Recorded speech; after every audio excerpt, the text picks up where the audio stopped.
오늘 아침 저와 여러분들이 함께 나눈 말씀은 마태복음과 누가복음 두 가지 본문을 가지고 우리가 함께 나누겠습니다. 헤롯 왕 때에 예수께서 유대의 베들레헴에서 나심에 동방으로부터 박사들이 예루살렘에 이르러 말하되 유대인의 왕으로 나신 이가 어디 계시냐? 우리가 동방에서 그의 별을 보고 그에게 경배하러 왔노라 하니 헤롯 왕과 온 예루살렘이 듣고 소동한지라. 그 지역의 목자들이 밤에 밖에서 자기 양떼를 지키더니 주의 사자가 곁에 서고 주의 영광이 그들을 두루 비추매 크게 무서워하는지라. 천사가 이르되 무서워하지 말라.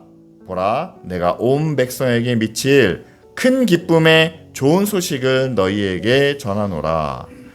오늘 다윗의 동네에 너희를 위하여 구주가 나셨으니 곧 그리스도 주시니라. 다 같이 읽습니다. 너희가 가서 강보에 쌓여 구유에 뉘어 있는 아기를 보리니 이것이 너희에게 표적이니라 하더니.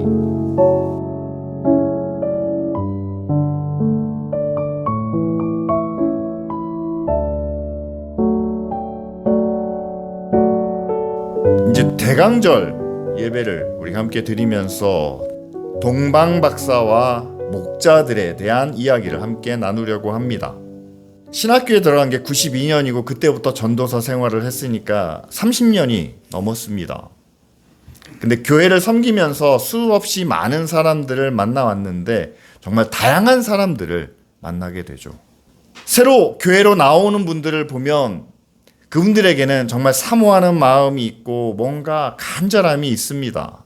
뭔가를 얻기 위해서 뭔가를 구하는 그런 심정으로 교회에 나오시는데 하나님의 은혜를, 하나님의 사랑을, 하나님의 능력을 그렇게 사모하는 그 마음이 있죠. 근데 그 사모하는 마음을 통해서 얻고자 하는 것은 그렇습니다. 사람이 모든 것이 다 풍족하고 만족스러울 수는 없잖아요. 부족한 부분이 좀 더 채워지고 지금의 상황보다 좀 더 나아지기를 그런 마음을 가지고 우리가 교회로 나오는 경우를 많이 보게 됩니다. 그리고 간혹 가다 보면 정말 절박한 상황 가운데 나오시는 분들도 있어요. 그분들은 자신이 뭘 원한다라는 말조차 할 수 없는 어떤 궁지에 몰렸다고 할까요? 한계 상황이라고 할까요? 그냥 무조건 하나님, 저 이대로는 못 살겠습니다. 그러니까 목회자한테도 그렇게 얘기를 해요. 목사님, 저 더 이상 못 살겠어요. 어떻게 해야 합니까? 그렇게 막연하지만 그러나 하나님을 붙잡고 하나님을 의지하면 뭔가 살아갈 수 있을 것 같아요 라는 마음으로 교회에 나오시는 분들이 있습니다. 제가 이 말씀을 드리는 이유는 우리 각자가 교회에 나왔을 때 우리 마음에 품은 것이 우리의 생각이 정말 다양하다라는 사실이죠. 오늘 우리가 읽은 말씀 두 본문에도 하나님께서 특별히 택하여 부르신 사람들입니다. 동방박사는 뭘 보고 쫓아왔다고요? 큰 별을 보고 쫓아왔습니다. 그 별을 누가 보게 하셨을까요? 하나님이 하신 일이죠. 들에서 양을 지키는 목자들이 있었습니다. 천사가 나타나 그들에게 찬송을 불러줍니다. 하나님이 허락하신 일이죠. 여러분, 동방박사는요, 초대교회에서는 이들이 아마도 동방 한 부족의 왕이거나 왕족일 것으로 해석을 합니다. 아무나 쉽게 그 당시 그렇게 먼 길을 여행할 수 없었고 그들이 예수님 앞에 내려놓은 예물들을 보면 황금과 모략과 유황은요 아무나 구할 수 있는 것이 아닙니다. 그렇기 때문에 아마 그 당시에 가장 최상류층 왕이나 왕족들이 밝게 빛나는 별을 보고 이것은 유대인의 왕이 태어나는 그런 징조구나 해서 그들이 먼 길을 따라 예루살렘까지 왔겠다라고 우리는 그렇게 바라봅니다. 하나님께서 그들을 가장 높은 자리에 가장 귀한 사람들을 부르셨다라는 사실이죠. 반대로 들에 양을 치는 목자들은 어떻습니까? 여러분, 다윗도 목자였어요. 그렇지 않습니까? 아브라함과 이삭과 야곱도 양을 치는 사람들이었습니다. 그러면 이스라엘 백성들의 정체성은 목자예요. 그럼에도 불구하고 그 당시 사회적 계급으로 따지면 목자는 하층민에 속합니다. 왜 그렇습니까? 안식일을 지키지 못하잖아요. 만약에 동물들이 곰이나 늑대의 습격을 받으면 피 흘린 그 양과 염소를 그들이 직접 돌봐야 되지 않습니까? 피는 부정하거든요. 그러니까 이 목자도 부정한 계층으로 취급을 받았습니다. 그런데 하나님의 천사가 그들에게 나타나 너에게 기쁜 소식을 전하노라 라고 그들을 불러주셨다라는 사실이죠. 저는 지금 이 자리에 함께 모인 여러분들은 아마 가장 높은 동방박사와 가장 낮은 목자, 그 중간 어디에 있는 그런 사람들이다라고 저는 믿습니다. 그리고 하나님은 가장 존귀한 그런 동방박사들뿐만 아니라 목자들을 부르신 것처럼 저와 여러분들을 이 자리에 불러주셨다라고 믿습니다. 하나님께서 부르신 방법 가운데는 별을 통해서 불러주시기도 하고 천사의 찬송과 또한 천사의 말씀을 통해서 우리를 불러주시기도 합니다. 별을 보고 유대인의 왕으로 나신 이가 어디에 있는지, 그리고 우리를 구원하실 구원자의 모습이 과연 어떠한지, 이 사람들은 다 자기 나름대로의 기대와 목적을 품고 예수님께서 태어나신 그 베들레헴 마국간으로 나오지 않았겠습니까? 그런데 여러분, 사람들이 기대하는 것과 하나님께서 직접 그들에게 말씀하시고 그들에게 보여주시는 것은 다를 수도 있다라는 사실이죠. 여러분, 마태복음에 보면 유대인의 왕으로 나신 이를 찾기 위하여 동방박사들이 왔을 때 그 예루살렘의 성이 소동하였다라고 성경은 이야기합니다. 왜냐하면 헤롯 왕이 있었습니다. 그런데 자, 유대인의 왕으로 태어나실 이가 어디에 있습니까? 라고 물으니까 헤롯이 깜짝 놀라는 거죠. 헤롯이 아들을 낳는 것도 아닌데, 헤롯이 정식 유대인도 아닌 가운데 그 땅을 지배하는 통치자로서 왕의 이름을 갖고 있는데 이 유대인의 왕으로 오시느니 이게 누구일까? 사람들은 다 웅성웅성거리기 시작했다라는 사실이죠. 그런데 그 이야기를 전하는 이 동방박사들은 과연 왜 지금 막 태어난 앞으로 왕이 될 그 사람을 만나기 위해서 이 먼 길을 찾아왔을까요? 이들이 유대인의 왕을 찾은 이유는 바로 하나입니다. 이가 장차 유대인의 왕으로 권세를 가질 거기 때문에 그 나라를 지배하는 힘과 능력을 갖출 것이기 때문에 장차 그 이스라엘과 내가 살고 있는 그 땅이 평화로운 관계를 유지하려면 지금부터 그 권력과 좋은 관계를 맺어야 한다. 그런 정치적인, 그런 외교적인 그런 목적을 품고 여기까지 오지 않았을까요? 그렇습니다. 동방박사는 큰 별을 통해서 힘을 받습니다. 권력을 받습니다. 미래에 우리에게 영향을 미칠 수 있는 그 누군가 태어났구나. 힘과 권력을 향하여 그들은 나아왔다라는 사실이죠.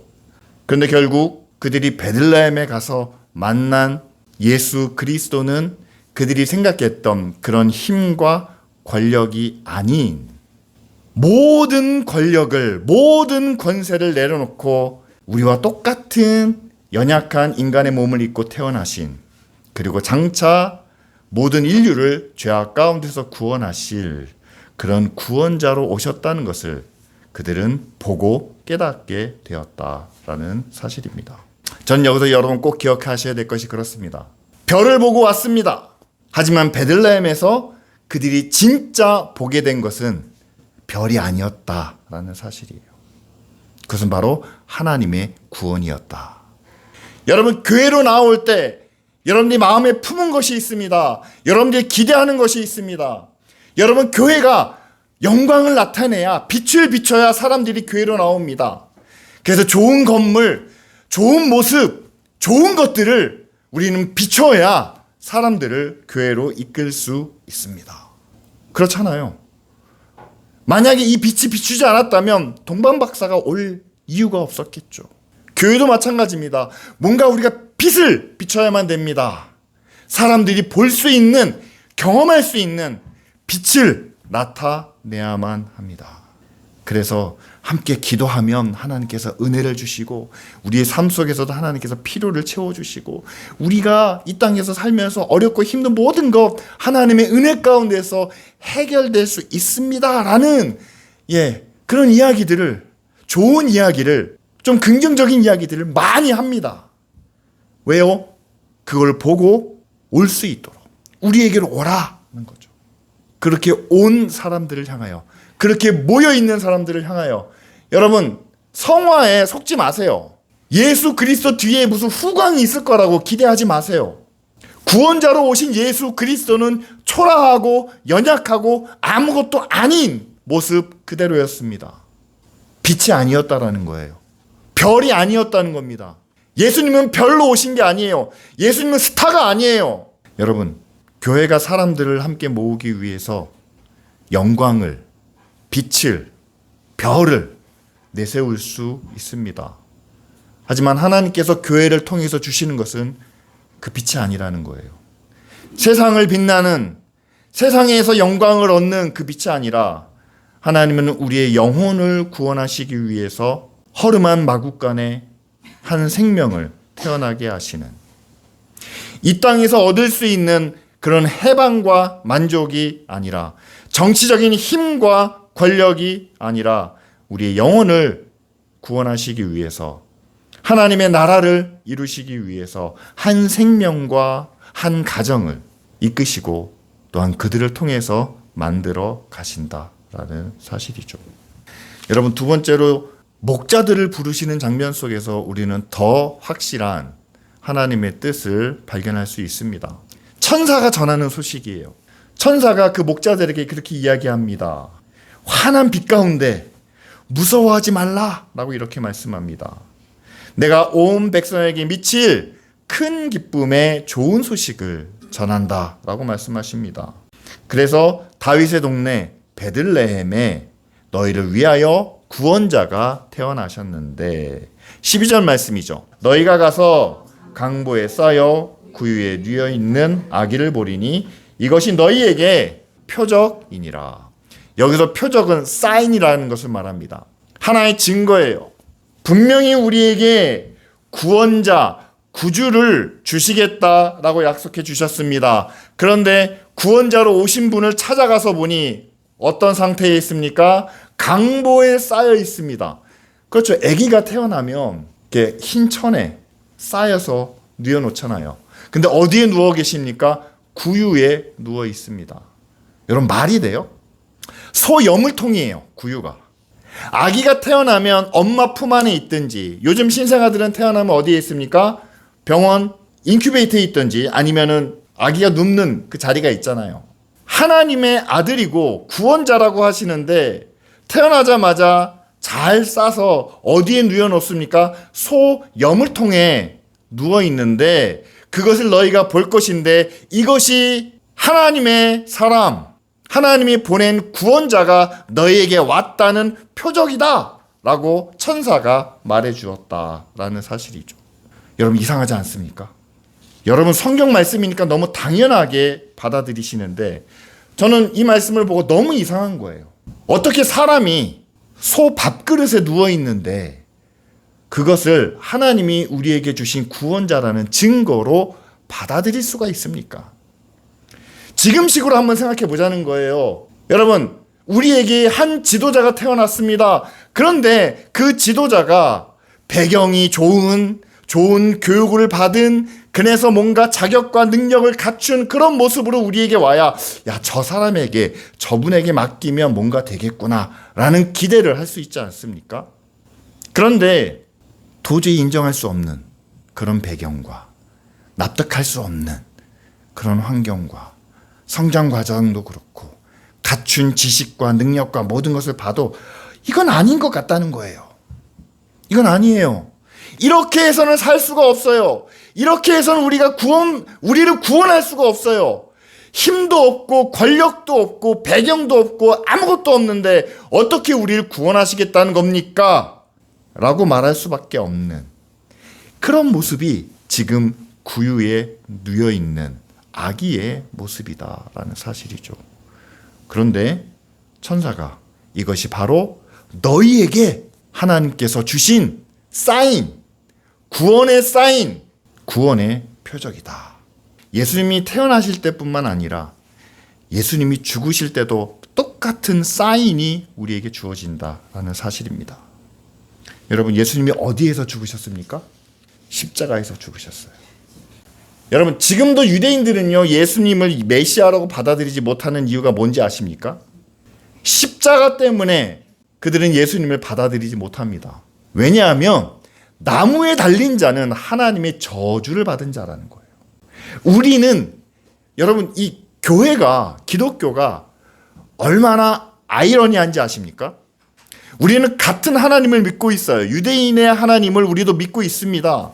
그런데 유대인은 그들의 전통과 역사 속에서 또한 구약의 율법을 통해서 십자가는 절대로 하나님께서 인정하시지 못한다. 왜? 율법에 분명히 나무에 달린 자는 하나님의 저주를 받은 자라고 기록되어 있기 때문이다.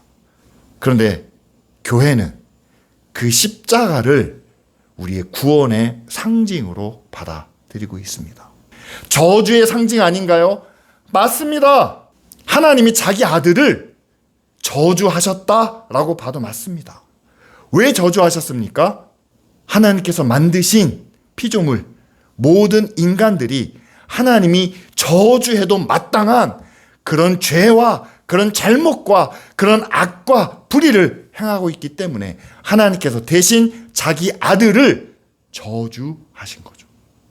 그래서 우리가 받아야 할 심판이, 우리가 받아야 할 죽음이 다 예수 그리스도께로 향하고 우리는 그 반대로 죄와 사망으로부터 해방을 누리는, 그것이 바로 우리가 바라보는 십자가의 모습이 아니겠습니까? 마찬가지로 지금 목자들에게 구유에 누여있는 아기, 아무 힘도 없고 아무 보잘것없는 그런 아기가 우리에게 오신 구원자의 표적이 된다는 것과 똑같은 의미의 말씀이죠. 그렇다면 여러분, 지금 우리에게도 그런 표적이 필요하지 않습니까? 하나님이 우리를 구원해 주셨습니다. 하나님 그 증거를 보여주세요. 하나님이 우리를 사랑하십니다. 자녀로서만 사랑하실 뿐만 아니라 하나님의 의를 위하여, 하나님의 나라를 위하여 귀하게 사용하실 수 있도록 우리를 그렇게 사랑하시고 또한 감당할 수 있는 은혜와 능력을 베풀어 주십니다. 여러분, 증거가 필요하지 않으십니까? 근데 어떤 증거를 찾고 계세요? 천사들이 환한 빛을 통해서, 영광을 통해서 그런 계시와 말씀을 허락해 주셨는데 정작 찾아가 보니까 마국간에는 빛이 없었다는 거예요. 예수님께는 그런 영광이 없었다는 겁니다. 그런데 그것을 표적이다, 증거다, 사인이다 라고 말씀해 주셨다라는 사실이죠. 하나님의 말씀과 하나님의 약속이 한 어린 영혼과 한 가정 가운데 임했을 때에 그들을 통해서 하나님의 뜻이 이루어진다는 것, 바로 그것이 하나님의 표적, 하나님의 사인이 된다라는 사실이죠. 따라서 여러분, 기도했더니 하나님께서 들어주셨네, 그것을 사인으로 보십니까? 고통 가운데 부르짖었더니 하나님께서 그 고통을 다 해결해 주셨어요. 그런 것만이 우리에게 주신 하나님의 사인이라고 받아들이시는 분들이 있습니다. 저는 그런 사인도 있을 수 있다라고 생각을 합니다. 그런데 저는 한 가지, 여러분, 우리에게 주시는 모든 표적과 사인과 능력과 기적은 다 단 한 가지 목적을 향해서만 나아가야 된다는 사실이에요. 단 한 가지 방향으로만 가야 됩니다. 그래서 뭐냐면요, 구원이에요. 영생이에요. 말씀을 정리하겠습니다. 동방에서 온 사람들이 큰 별을 보고 찾아왔습니다. 그들이 만난 것은 장차 이스라엘의 대권을 쥘 왕이 아니라 이스라엘을 구원할 구원자를 보게 하셨습니다. 박사들의 생각과는 다른 빛을 하나님께서 보여주신 거죠. 목자들도 우리를 구원할 구주를 보내주셨는데 그들의 주인이라고 볼 수 없는 초라한 모습, 어떻게 어린 아기가 소 여물통에 누워있을 수밖에 없습니까? 부모는 대체 뭐 하는 사람들이고 그 친척들은, 주변 사람들은 어떤 아기의 인권도 생각하지 않고 어떻게 그런 더러운 여물통에 아기를 놓을 수 있습니까? 하지만 천사는 그렇게 말씀했습니다. 그것이 바로 우리에게 주신 구원자의 표적, 사인이다. 똑같이 우리도 하나님의 은혜를, 하나님의 구원을 바라보며 이 자리에 모였습니다. 하나님께서는 이 땅에서의 삶 속에서도 우리의 주인이 되시고 또한 영원한 하나님 나라에서도 우리의 주인이 되실 줄 믿습니다. 그렇다면 그 하나님을 주인으로 삼아 우리가 이 땅에 살아갈 때에 하나님의 은혜가, 하나님의 사랑이, 하나님의 능력이 우리를 빛 가운데로 인도해 주시겠죠. 그러나 우리가 원하는 빛이, 우리가 구해야 할 빛이 이 땅에서의 빛은 아니다라는 사실입니다. 만약에 동방 박사가 그 별의 빛만을 바라보며 왜 그 별의 빛을 우리에게 주시지 않습니까? 라고 고집했다면 그들은 예수 그리스도를 보기는 봤어도 받아들이지 못했겠죠. 목자들도 천사들의 음성을 통해서 우리에게 주신 큰 기쁨의 좋은 소식, 우리를 구원할 구원자가 이 땅에 오셨는데 왕으로 태어나서 보좌에 앉고 실력과 힘과 능력을 우리에게 직접 보게 해주셔야 우리가 그것을 보고 믿지 않겠습니까? 그런데 아무것도 없는 초라한 곳에 오신 예수 그리스도를 보여주신, 여러분, 우리가 믿음으로 하나님의 자녀가 되고 뿐만 아니라 이 땅에서 하나님의 나라를 이루고 하나님의 의를 이루어 간다라고 믿습니다. 여러분, 어떤 사인을 받으셨습니까? 어떤 증거를 가지고 계십니까? 저는 기쁜 우리 교회와 함께 여러분들에게 이런 증거를 드리고 싶습니다. 우리가 사는 모든 삶은 이 땅에서만으로 이루어지지 않고 분명 하나님의 나라가 있다는 것을 믿습니다. 그리고 이 땅에서의 삶이 끝나는 그 이후로 우리에게는 영원한 생명이 있다는 것도 믿습니다. 그래서 우리는 지금부터 준비합니다. 어떻게 살아야 우리가 하나님 나라에서 영광을 누릴 수 있을까요? 이 땅에서는 우리가 다 우리 육신이 약해지고 병들고 쇠하여 죽을 수밖에 없지 않습니까?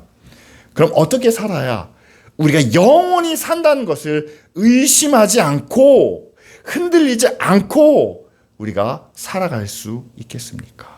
여러분, 땅에 있는 것보다 영원한 것을 더 생각하고 더 구하고 더 사모하는 모습이 우리 안에 있어야 하지 않을까요? 동방박사와 목자들이 처음에 봤던 것은 다 땅에 속한 것들이었습니다. 별도 사라집니다. 권력도 사라집니다. 마찬가지로 우리가 처음에 하나님 앞에 나올 때 우리가 구하고 바라던 것, 여러분, 시간이 지나면 그 힘을 잃습니다. 때가 지나면 그 힘과 권력도 사라집니다.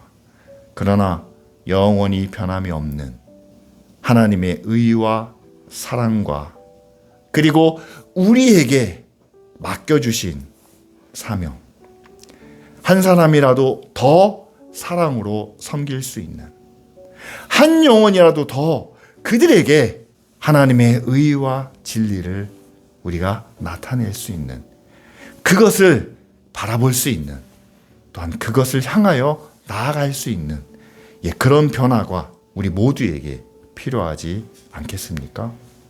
동방박사도, 들에 있던 목자들도 처음 들었던 천사의 음성과 별의 빛으로부터 달라진 모습을 그들은 나타냈습니다. 바로 어린아이 예수 그리스도를 만나게 되는 것이죠. 저는 처음에 교회로 왔을 때 여러분들이 가졌던 그 마음으로부터 변화되어야 된다라고 믿습니다. 더 나은 교회가 되고, 더 성장하는 교회가 되고, 더 좋은 환경에서 더 많은 것을 누리면서 함께 예배하는 교회를 우리가 바래왔던 것도 사실입니다. 세상의 영광을 나타내기 위해서, 세상의 빛이 되기 위해서 우리가 애쓰고 힘쓴 것도 사실입니다. 하지만 이제는 우리가 그 변화의 기점에 도달했다면 이제는 이 땅의 것으로 영원한 하나님의 나라를 바라고, 이곳에서 끝나는 것이 아니라 천국에서 함께 나눌 수 있는 그런 사랑과 은혜로 달라질 수 있는, 변화될 수 있는 그런 기쁜 우리 교회가 될 수 있도록, 십자가를 우리가 상징으로 바라본다는 것이 어떤 의미인지 다시 한번 깨닫기를 원합니다.